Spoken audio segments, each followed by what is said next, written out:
Il voulait devenir le plus grand des guerriers, mais il a réveillé le roi des ténèbres. Le masque du roi noir. Dans un village perdu entre savane et collines rouges, vivait un jeune homme nommé Kemba. Fier, fort et audacieux, il rêvait de gloire. Chaque mois, les guerriers du royaume se rassemblaient pour le grand tournoi des braves, un rituel où les plus puissants s'affrontaient sous les tambours et les cris du peuple. Mais Kemba perdait toujours. Son orgueil saignait plus que ses blessures. Les anciens disaient « Le vrai pouvoir ne se trouve pas dans la force du bras, mais dans la paix du cœur. » Mais Kemba ne voulait pas de paix. Il voulait le pouvoir.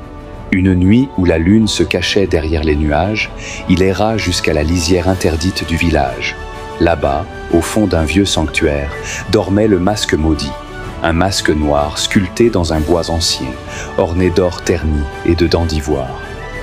Les anciens racontaient qu'il renfermait l'âme du roi Oba, un souverain si cruel que même les esprits avaient fui son règne.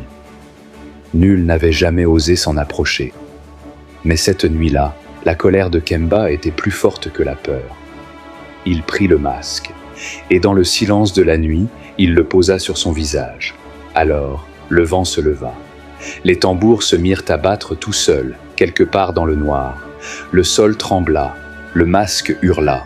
Une lumière rouge jaillit de ses yeux, et Kemba sentit une force brûlante envahir ses veines.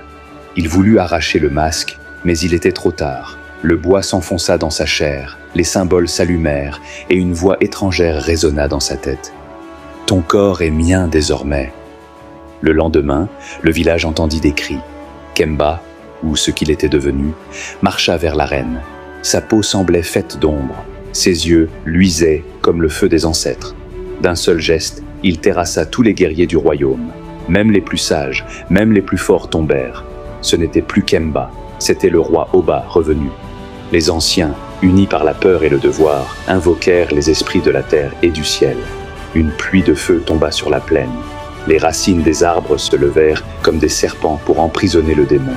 Après une bataille qui dura 3 jours et 3 nuits, le masque fut arraché. Mais Kemba ne survécut pas. Son corps et le masque furent scellés dans un temple de pierre au cœur de la forêt interdite.